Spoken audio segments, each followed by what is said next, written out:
नमस्कार प्यारे साथियों, कैसे हैं आप सब। इस श्रृंखला की तीसरी कड़ी वो मेरे साथ, और 2 बार से मैं वहां बैठता था। आज मैंने कहा कि आज मैं इस तरफ बैठूंगा, प्रश्न पूछने की तरफ। स्वागत करता हूं निशा मैम और दीपक सर का। और इसी श्रृंखला को आगे बढ़ाते हैं। जो कांस्टेबल की हमारी अदालत चल रही थी, उसमें कुछ प्रश्न जो आप पूछते थे, उनके प्रश्नों को खोजने का और उनके प्रश्नों को आप तक पहुंचाने का प्रयास, जवाब पहुंचाने का प्रयास करता था। आज चलिए निशा मैम और दीपक सर, स्वागत है आप सबका। चलिए इस तीसरी कड़ी और फाइनल कड़ी में हम लोग पहुंच चुके हैं। यहाँ पहला प्रश्न पूछूंगा कि निशा मैम, फाइनल सिलेक्शन किस आधार पे होता है? ये सर हो सकता है कंफ्यूजिंग पॉइंट हो। जो फाइनल सिलेक्शन आपका डिपेंड करता है, अगर बात करें आपके यूपी पुलिस कांस्टेबल वाले एग्जाम की, तो रिटन एग्जाम, यानी कि अपना पूरा जोर लगा दीजिएगा रिटन एग्जाम में मैक्सिमम स्कोर करने के लिए। जो सॉरी, जो आपका पीटी और पीएसटी होता है वो तो क्वालिफाइंग नेचर है, उससे इतना फर्क नहीं पड़ता, वो बस आपको क्वालिफाई करना होता है। यानी कि मेन जो आपकी मेरिट लिस्ट या कहूँ फाइनल मेरिट लिस्ट डिपेंड करती है, वो आपकी रिटन एग्जाम पे डिपेंड करती है। Thank you so much ma'am. जैसा कि इसके बाद जो प्रश्न पूछा था बच्चे ने कि पेट के पीटी के नंबर क्या जुड़ते हैं, तो आपने प्रश्न सीधे सीधे इसका जवाब दे दिया कि भाई आधार केवल और केवल रिटन परीक्षा है। इसका मतलब पीटी में आप चाहे कुछ भी करें, मतलब 28-25 मिनट के बजाय आप 14 मिनट में अपनी वो कोशिश करें कि पूरा कर दें, कोई फायदा नहीं है। आराम से दौड़ना, कोई दिक्कत वाली बात नहीं, इत्मीनान से 25 मिनट पूरा लेना। लेकिन हाँ, बैठ जाओ, हाँ, 25 मिनट में लेकिन कर देना पूरा। दीपक सर, एक और सवाल है कि जैसे हो गया, बड़ी लंबी फहरिस्त है, जानते होंगे विद्यार्थियों की कि बड़ा लंबा प्रोसेस होता है कि अभी हुआ, भगवान ना करे फिर से लीक हो और कुछ ऐसा हो। लेकिन अगर सामान्य चीजें सब कुछ रही, तो क्या लगता है कि कितने समय के बाद ज्वाइनिंग मिल सकती है विद्यार्थियों को, परीक्षा जो फाइनल रिजल्ट है उसके बाद?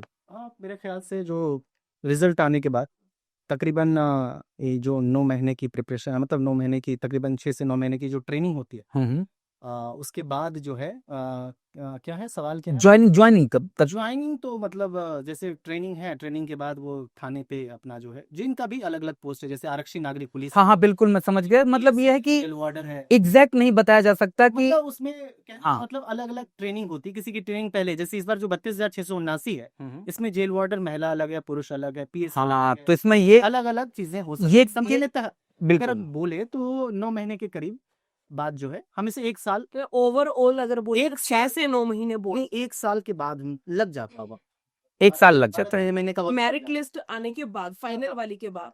12-13 महीने। जैसा कि अभी एक प्रश्न बनता है आप लोगों का कि सर ट्रेनिंग कितने दिनों की होती है, ये भी, हालांकि इसका जवाब भी दीपक सर ने पिछले वाले ही क्वेश्चन में दे दिया कि लगभग, हालांकि देखा जाए तो कुछ कहते हैं 14 महीने तक की ट्रेनिंग दिखाई जाती है, कुछ अलग अलग उसमें है। तो लेकिन फिर भी अगर मैं एक ओवरव्यू लूं मैम, तो कितने दिन की ट्रेनिंग लगभग उसके अंतर्गत होती है? जैसे सामान्य तौर पर 9 महीने बताया गया है। जी जी जी, मतलब आप, सर ने अभी भी बताया कि आपके अलग अलग वैकेंसीज हैं, तो ये जो पॉडकास्ट है इसमें हम ओवरऑल बात कर रहे हैं, किसी पर्टिकुलर वैकेंसी से नहीं कर रहे हैं। जी। तो ओवरऑल जो लेके चल सकते हैं कि क्वेश्चन क्या था, कितने दिनों में मतलब ट्रेनिंग, टाइम हाँ, रहेगी? लगभग 1 साल का जो समय है ये हम लेकर के चल सकते हैं। किसी में हो सकता है 9 महीने हो, किसी में 12 महीने, किसी में 15 महीने।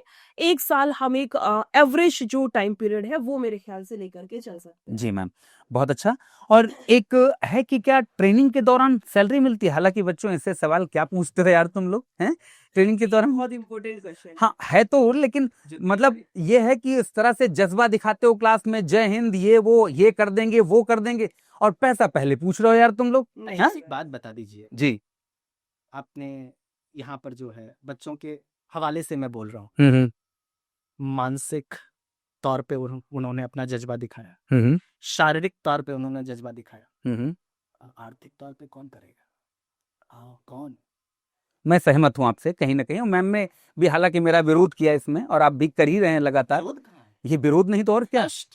जी, सहज है, सरल है, कोई व्यक्ति मानसिक शारीरिक तौर पे किया, सामाजिक प्रतिष्ठा भी मिल गया, लेकिन अगर उस हवाले से उसे आर्थिक संपन्नता ना मिले तो फिर क्या है? चलिए अच्छी बात है। तो हाँ भाई, मिलती है, मिलती है, और आपके समर्थन में लोग भी हैं कि मिलना चाहिए भी। मानसिक और शारीरिक पता नहीं कौन कौन सा हवाला दे रहे हैं, ठीक है भैया, मिलेगी। अब कितनी मिलेगी ये बता पाना मुश्किल है। हाँ इतना है कि इसके साथ एक मैम जुड़ा हुआ है कि सैलरी क्या हो सकती है।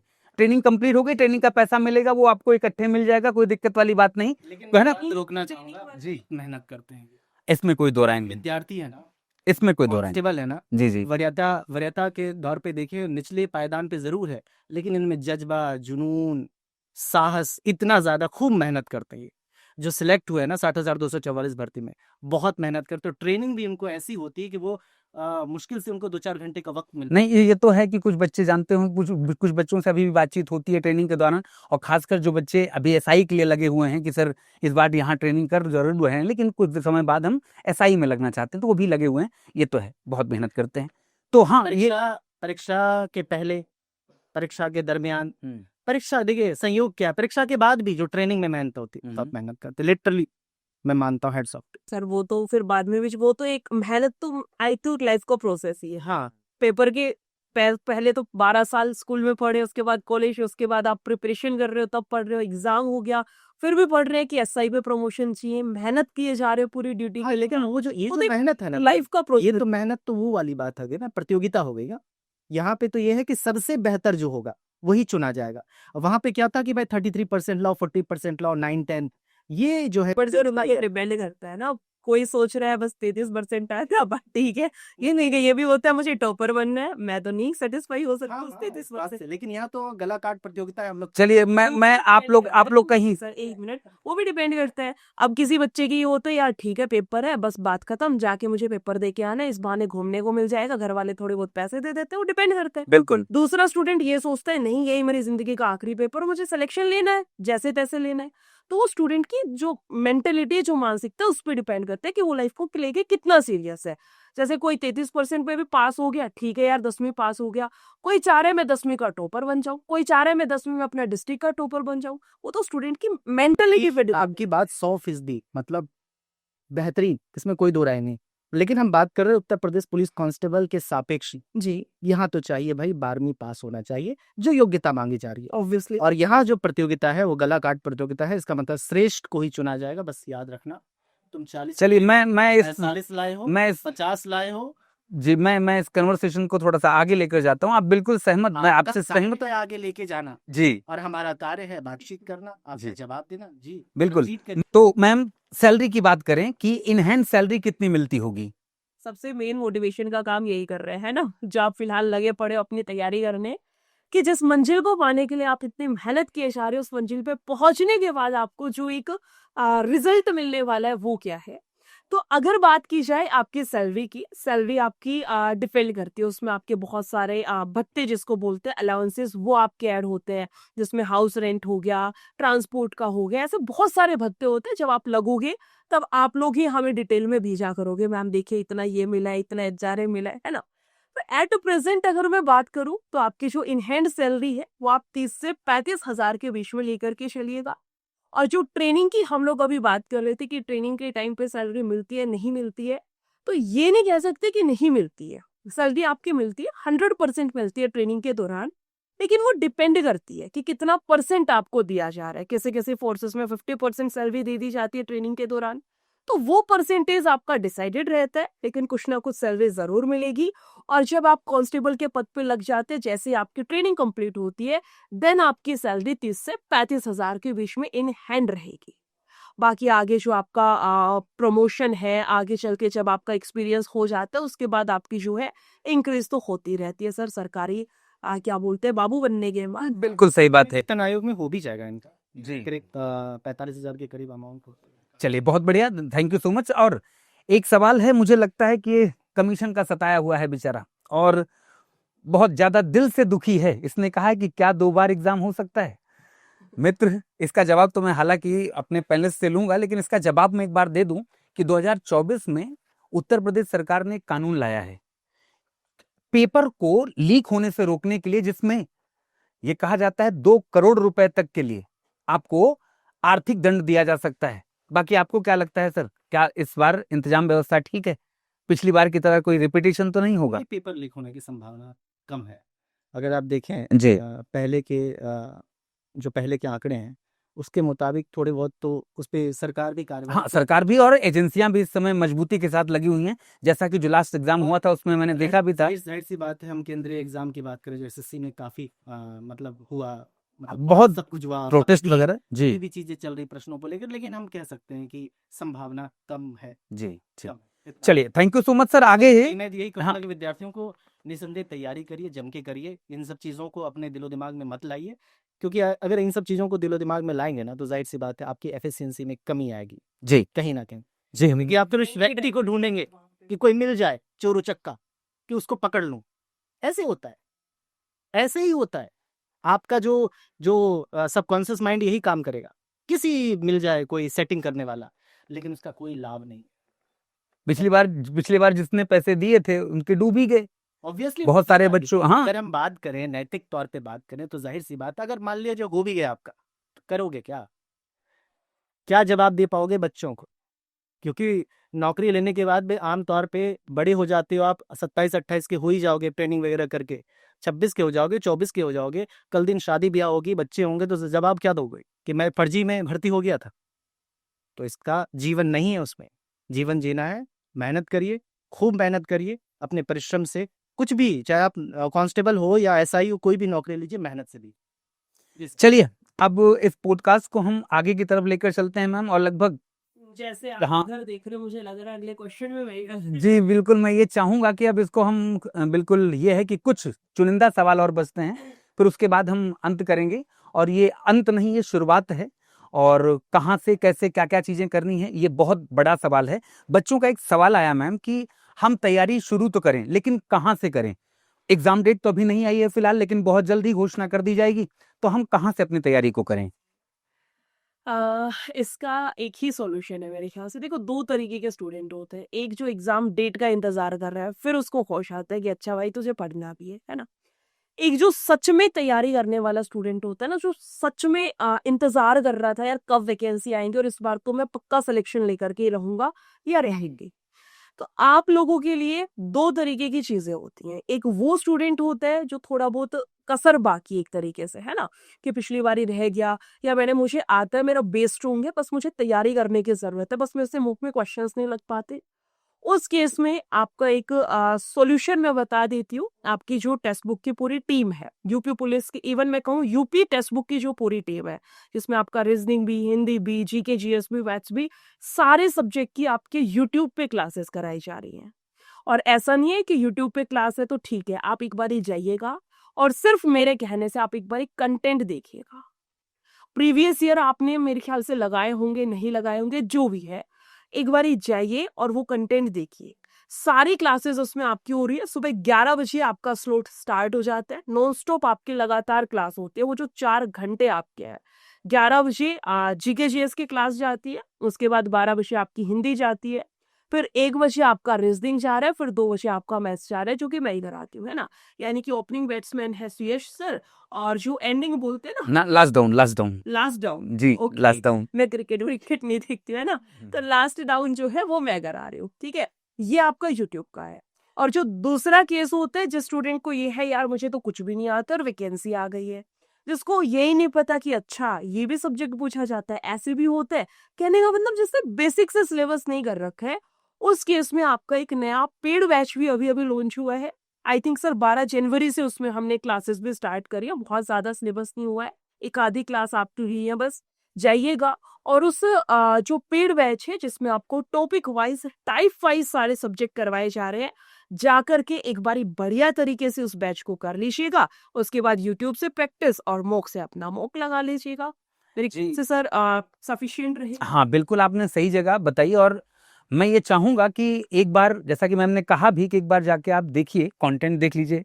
और करना क्या है, चैनल का सर्च करना है, टेक्स्ट बुक जाकर एक बार आप 11 बजे से लेकर 3 बजे तक का स्लॉट देख लीजिए। प्लेलिस्ट बनी हुई है, प्लेलिस्ट पे जाइए, आप चेक करिए, क्वेश्चन का लेवल देखिए, पढ़ाने का तरीका देखिए, समझाने का तरीका देखिए। अगर आपको लगता है कि हाँ भाई इससे हमारी परीक्षा की तैयारी हो सकती है, तो बिल्कुल कंटिन्यू कर दीजिए ना। दीपक सर, मैं एक चीज आपसे चलते चलते एक सवाल पूछना चाहूंगा कि कुछ चीजें हैं जो देखने में, दिखने में, करने में असंभव लगती हैं, लेकिन यदि जज्बा हो इंसान के अंदर और करने की चाहत हो, है ना, तो वो संभव कर पाता है।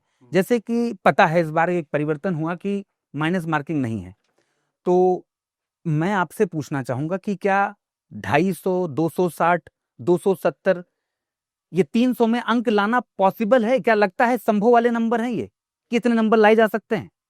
अच्छा, लगे हाथ अभी जो है हमारे पास जो तारीख तय है जी परीक्षा की, उसका नाम है उत्तर प्रदेश सब इंस्पेक्टर, जी 14-15 मार्च। जी जी मैं जिक्र क्यों कर रहा हूँ उसके पीछे रीजन ये है, Uttar Pradesh police constable form जारी है। इसकी परीक्षा जैसा संभावित है मई जून में जब भी हो जाएगा करीब करीब। अब बात यह है कि मैं आपको बता रहा हूँ जी। सब इंस्पेक्टर में जो बच्चे हैं जो नंबर 400 में से 160 क्वेश्चन, एक क्वेश्चन 2.5 अंक है जी 400 में से 360 ला रहे हैं। मैं बोल रहा हूँ उसकी संख्या कम है, मैं इसमें अग्री करता हूँ। मैं ये नहीं बोल रहा हूँ कि उसकी संख्या भरमार हजारों लाखों में कम है संख्या, लेकिन ला रहे हैं। जी बिल्कुल पहली बात है कि ला रहे हैं। अगर एक बच्चा भी ला रहा है, मैं एक एग्जांपल दे रहा हूँ, हालांकि बहुत है 350 लाने वाले 400 में से यूपी से। जी जब यूपीएसआई में 400 में से 350 लाया जा सकता है तो इसका जवाब क्या हो सकता है? बिल्कुल मैं सहमत हूँ। 300 में से 250 अंक लाया जा सकता है, अर्थात हम कह सकते हैं कि जो 150 है 125 प्रश्न ही तो करना है। 25 प्रश्न तुम गलत कर दो, नेगेटिव तो है नहीं। 125 का डबल कितना होता है? 250। तुम 25 प्रश्न हटा दो, मान ला कि तुम 5-5 का भी रेंज हटाते हो, सबसे 5-5 का रेंज हटा दिया जाए तो कितने हट गए? मैं 40 अंक हट। जी बिल्कुल बिल्कुल। तो 250 आसानी से लाया जा सकता है और लाते हैं विद्यार्थी, लाना चाहिए अगर तुम फाइनल सिलेक्शन में अपना स्थान चाहते हो तो। बाकी तुम चाहते हो कि भाई रिटर्न करके हमें दिखा दूं, नॉर्मलाइजेशन वगैरह लगेगा, तुम्हें बाहर कर दिया जाएगा, तो जो ऐसा होगा। सेफ स्कोर बोल सकते हैं, जैसे कोई भी बच्चा मॉक लगाता है तो एक टारगेट लेके चलता है कि यार जैसे कल मान लो 100 क्वेश्चन ठीक थे, आज 110 क्वेश्चन तो सही करने ही करने थे। बिल्कुल तो ऐसा एक टारगेट हम स्टूडेंट्स को बता सकते हैं कि बिल्कुल आप हम जब ये कह लगा सकते रहे हैं, सेफ स्कोर आप हम ये साफ तौर पे कह सकते हैं, मैं गारंटी दे सकता हूँ, गारंटी शब्द का बहुत कम मामलों में यूज करता हूँ, गारंटी दे सकता हूँ 250 तुम लाओ और तुम अपना सिलेक्शन ले जाओ। उसी प्रकार से एसआई वाला 350 लाए, अपना सिलेक्शन ले जाए। इसलिए पुलिस कांस्टेबल जो तैयारी है 32,679, तैयारी जारी रखो। 250 लाना ये नहीं कि बहुत आसान है बोलना, मैंने बोल दिया तुमने सुन लिया। कई विद्यार्थी कमेंट में भी लिखेंगे कि 250 कैसे लाया जा सकता है। 250 लाया जा सकता है तभी ला सकते हो जब तुम नियमित, निरंतर, डिटेल, डेप्थ और सिस्टमेटिक तरीके से पढ़ोगे। तुम उटपटांग हरकतें करोगे, तुम आओगे चले जाओगे, उछल कूद करोगे, बंजिंग जंप भी करोगे, कभी आए कभी भाग गए, पलायन कर गए, कैसे होगा? नहीं ला सकते हो नंबर। सीधी सरल साफ स्पष्ट बात है, नंबर तभी लाया जा सकता है जब नियमित निरंतर होगे। एक मैम की क्लास है चाहे यूट्यूब की क्लास हो, जी बात। जी सॉरी रेशमी इंटरप्ट कर रही हूँ। ऐसा भी होता है लाइक जैसे यूट्यूब की अगर मैं बात करूँ, कोई है जो बिल्कुल इजी, मैं किसी ऐसे पर्टिकुलर प्लेटफॉर्म का नाम नहीं ले रही, किसी टीचर का नहीं, इजी क्वेश्चंस चल रहे हैं, वहां भी बच्चे को लगता है भाई साहब मुझे सब कुछ आता है, भर भर के आंसर की तरह। बड़ा मुद्दा और बड़ा पॉइंट आप देखना किसी भी क्लास में जिसमें लिटरली ढंग का कंटेंट कोई पढ़ा रहा है ना, वहां स्टूडेंट नहीं मिलता है। इसके पीछे का कोई रीजन है क्या है? आपने जो एक पॉइंट किया कि बच्चा जो है जो 12वीं करके आता है जी सबसे पहले उसको कंपटीशन का ज्यादा ज्ञान नहीं है। उसको क्या किया जाता है, कई हैं ऐसे जैसे आपने जिक्र किया कि सिंपल क्वेश्चन आया, सिंप्लीफिकेशन वगैरह का, नंबर सिस्टम, जी वो क्वेश्चन जिसमें लैंग्वेज है वो तो कम ही लाया जाता है। पहली बात कि मतलब क्वेश्चन बड़े बड़े अंक दिखे बोर्ड पर, हाँ, बड़े बड़े अंक दिखे, जूम करके, हाँ जूम करके दिखे, एकदम सामने तुम्हारे, एकदम एकदम करीब आ जाएगा वो प्रश्न। ऐसा होता है सर, जो लैंग्वेज वाले प्रश्न हैं बच्चे उसमें फंस जाते हैं। इसीलिए सबसे जरूरी, मैंने कई बार जो इन्होंने जिक्र किया ना मैम ने, ये बहुत गंभीर है और मंद बुद्धि विद्यार्थी इसमें फंस जाते हैं। अब मंद बुद्धि है कौन? जो कम अंक लाता है ना, जो ज्यादा लाता है वो तो है ही नहीं। मंद बुद्धि का सिंपल सा है, मंद बुद्धि वो है जो सिलेबस को असल में नहीं जानता, जो विगत वर्ष के पेपर का विश्लेषण नहीं किया है, वो मंद बुद्धि है। मंद बुद्धि का ये मतलब नहीं कि जो अंक कम लाता है, वो सभी विद्यार्थी मंद बुद्धि है जो विश्लेषण नहीं जानता कि सामने वाला शिक्षक क्या पढ़ा रहा है। 6 महीना तुम्हें बरगला देगा, क्या करेगा? बरगला देगा 6 महीने साल भर। उसके बाद तुम अंतिम में सोचोगे मेरे नंबर नहीं आ रहे हैं। किसमें? कांस्टेबल के। जब तुम मॉक टेस्ट लगाओगे ना, आज ना कल तो लगाओगे ना, जैसे अभी एसआई वाला लगा रहा है मॉक टेस्ट। कई विद्यार्थी उनके नंबर, एक विद्यार्थी ने कहा कि मैम मैथ्स मेरे नंबर नहीं बढ़ रहे। मैंने बोला मैथ्स में क्या पढ़ा, कैसे पढ़ा? बोला सर सिंपल क्वेश्चन मैं कर लेता हूँ, जैसे टिपिकल होता है घुमावदार प्रश्न आता है वही नहीं कर जाते हैं। यहाँ पे ना सर देखो, जो सिंपल क्वेश्चन होते हैं वो ये थोड़ी ना मतलब उसने कुछ अलग से कर रखा है वही बना पा रहे हैं। जो सिंपल क्वेश्चन होता है वो तो सब बच्चा बना पा रहा है। आपने कभी ये देखा है, जैसे मान लो फॉर एग्जांपल 100 नंबर का कोई कॉम्पिटिटिव एग्जाम है, कि किसी के 0 आई हो, किसी के 5 नंबर आए हो, किसी का 10 आए हो, कोई ऐसा भी स्टूडेंट होता है ना जिसे कॉपी भी उठा के नहीं देखी है, वो भी 30 से 32 से 35 अंक 100 में से ला देता है, ये एक एवरेज में बोल सकती हूँ, सही है सर? जी बिल्कुल। तो इसका मतलब ये है कि जो वो 30-35 क्वेश्चन वो पूछे ही जाते हैं आपके, इजी से क्वेश्चंस, जनरल जीके के क्वेश्चन, मैथ्स जो आपने 12वीं तक पूछी है, अगर वो आप बना पा रहे हो ना सिंपल क्वेश्चंस, तो आपका कॉम्पिटिटर भी बना पा रहा है, कुछ अलग से और उसमें नहीं ये जो सवाल कह रही है ना, ये गंभीर है, जी। विद्यार्थियों को इस बात को समझना चाहिए। और जो आपकी अगर तरीक डिसाइड करती है ना, उन्हीं क्वेश्चंस पे करती है जो कि आपके थोड़े से घुमावदार बिल्कुल। होते हैं। अगर शिक्षक का विश्लेषण करना है, हालांकि शिक्षक का विश्लेषण करना एक विद्यार्थी के लिए कठिन होता है। तुम जब तैयारी करते हो कैसे विश्लेषण कर पाओगे, क्योंकि तुम्हारे पास कुछ है नहीं, तुम खाली हाथ हो। तुम्हारे हाथ में जो डाल दिया जाएगा, तुम्हारे मन में जो डाल दिया जाएगा, तुम्हारे मस्तिष्क में जो ठूस दिया जाएगा, उसी को, क्योंकि तुम्हें ज्ञान नहीं है, और है भी तो अधूरा ज्ञान है। और कहा भी जाता है, प्रॉवर्ब है, little knowledge is a dangerous thing. उसी डेंजरस जोन में कभी कभी हम रहते हैं। मैं ये नहीं कह रहा हूँ कि तुम कहाँ पढ़ो, किससे पढ़ो, इसका सवाल ही नहीं है। सवाल सिंपल सी बात है कि जब भी पढ़ो, विगत वर्ष का पेपर का विश्लेषण करके पढ़ो, सामने वाला क्या करवा रहा है पढ़ो। जो चैप्टर मान लीजिए परसेंटेज तुम्हारा कंप्लीट हुआ, टाइम एंड वर्क तुम्हारा कंप्लीट हुआ, क्या टाइम एंड वर्क से प्रीवियस ईयर पेपर के सारे प्रश्न बन रहे हैं, ये देख लो। बिल्कुल। तो अदालत के अब तक के हिस्से में और इस अंतिम हिस्से में आपने ये देखा कि आपके जो प्रश्न हैं उनके जवाब किस प्रकार से आए। मैं आपका प्रेम, आपका स्नेह अपने प्रति और अपना स्नेह, अपना प्रेम आप तक पहुंचाने के लिए आतुर बैठा हूं और अपने चैनल पर इंतजार कर रहा हूं, टेक्स्ट बुक चैनल पर। मैं चाहूंगा कि आप लोग पूरा सहयोग करेंगे, है ना, पूरा सहयोग। और हम ये वादा करते हैं सभी शिक्षक कि आप मेहनत करना शुरू करिए, हम आपसे ज्यादा आपके ऊपर मेहनत करेंगे। ये वादा है हम शिक्षकों का, और इसे अंतिम कड़ी मत मानिएगा। याद रखें, आज हम विदा ले रहे हैं, लेकिन ये सिलसिला हमारा चलता रहेगा। आपके प्रश्न आते रहेंगे, हमारे जवाब जाते रहेंगे। आप सबको बहुत सारा प्यार, बहुत सारा आशीर्वाद। ईश्वर आपको दीर्घायु बनाए और इस वर्ष आप सब लोग अपनी वर्दी पा जाएं। Thank you so much. अगर नए हैं तो चैनल को सब्सक्राइब जरूर कर लीजिएगा। Thank you so much. Thank you so much.